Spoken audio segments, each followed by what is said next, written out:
You're in the engaging task of your session and you have taken the time to unpack their weight concerns. Now it's time to share a little bit about a weight inclusive approach so that they understand where you're coming from and how you like to work with clients. There are a lot of different words out there and approaches out there that fall under this weight inclusive approach umbrella. So you might have heard terms like health at every size, intuitive eating, mindful eating, eating competence, anti-diet, non-diet, right? And what do all of these weight inclusive approaches have in common? First of all, they are approaches that don't just honor physical health, but also really honor emotional well-being or mental health. They support listening to body cues to guide eating timing and amounts and food choices with consideration for nourishment, but also pleasure and enjoyment. Weight inclusive approaches support finding enjoyable forms of physical activity, taking the focus off the scale, promoting self-love and acceptance as a journey that happens through self-care, body image counseling, addressing internalized weight stigma, instead of through the journey of weight loss. Weight inclusive approaches all support advocacy efforts to end weight stigma, bias, and discrimination. And in a nutshell, if you're a weight inclusive practitioner, you believe it's not the person's body that's the problem, it's our culture that's the problem.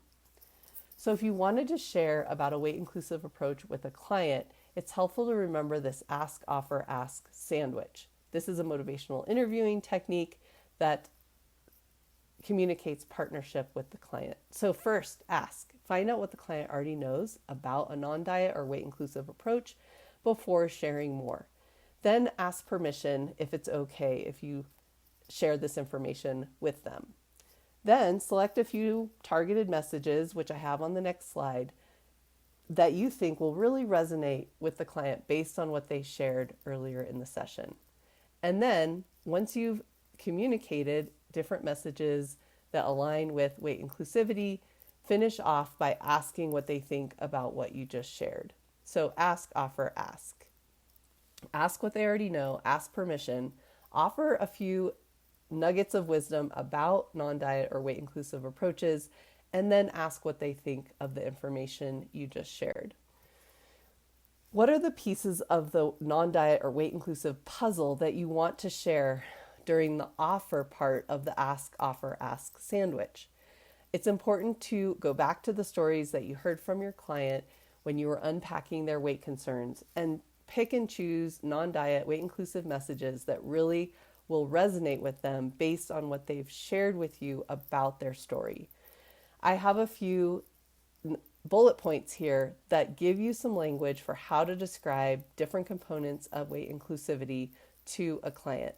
And I invite you to pick and choose different messages that really align with your experience and what you think clients will resonate with. So go through those slides and think about how you might communicate a non-diet approach with a client and practice delivering these little nuggets of wisdom so that it really rolls off your tongue when the time comes. So again, use the ask, offer, ask sandwich, find out what they already know, ask permission to share more, offer some nuggets of wisdom, picking and choosing what pieces of the non-diet story might best resonate with their own story, and then ask what they think of what you just shared and invite them to think about how what you shared compares to their own experience and ultimately where do they want to go from here. And this brings you nicely into the focusing task, helping the client think about what are the behavior changes at the end of the day that they think would be valuable to explore with you as their health coach, dietitian, counselor, etc. So here are some different non-diet or weight inclusive topics that they might be interested in exploring. You could talk about tuning into hunger and fullness cues if that's a new concept for them. Eating more regularly throughout the day, so talking about meal planning or snack planning. You could go more of a mindful eating route and invite them to think about slowing down the eating process.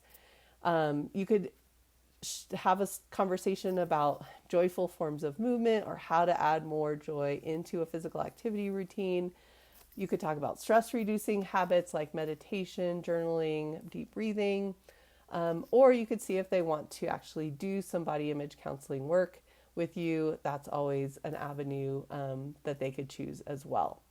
Whatever topic they want to go with, it's important to evoke and plan for that particular topic. So after the focusing task in motivational interviewing comes the evoking task, where whatever change they've selected, you invite them to think about how that change might really help improve things for them. So being strategic to invite them to think about why that change matters and get them to voice that change talk. And then invite them to think how it will work. So finishing off that session, inviting them, if they're ready to make a change, to sort of map out how that change will work in their own life. You might also consider using a visual aid when in the focusing task to help them think through all the changes that they might consider, especially if you're going to do multiple sessions, and then prioritizing what is the one change for this initial session that makes sense to start exploring. Remember, when sharing information about a non-diet or weight-inclusive approach, it's really just a matter of planting seeds. Your client has been fed the dieting narrative or the diet culture narrative for a very long time. And your client may not fully accept this whole new paradigm or this whole new way of thinking after a brief explanation from you. But look for low-hanging fruit. Think about pieces of their story. Offer up pieces of a non-diet approach that you think will resonate with them, and start there. Take your time in the engaging task, especially when they bring up weight concerns, to really unpack all the pieces of their previous weight history, their experiences, their narratives, and then plant seeds about a weight-inclusive approach using that ask, offer, ask approach. Remember, finding freedom from food struggles and body acceptance, it's a journey. So often a lot of sessions are needed to really build momentum on this journey. And remember that if they bring up really hard pieces of their story, trauma, it's always important to keep a referral list on hand so that you can make referrals to therapists or make referrals to eating disorder experts if that does not fall within your area of expertise.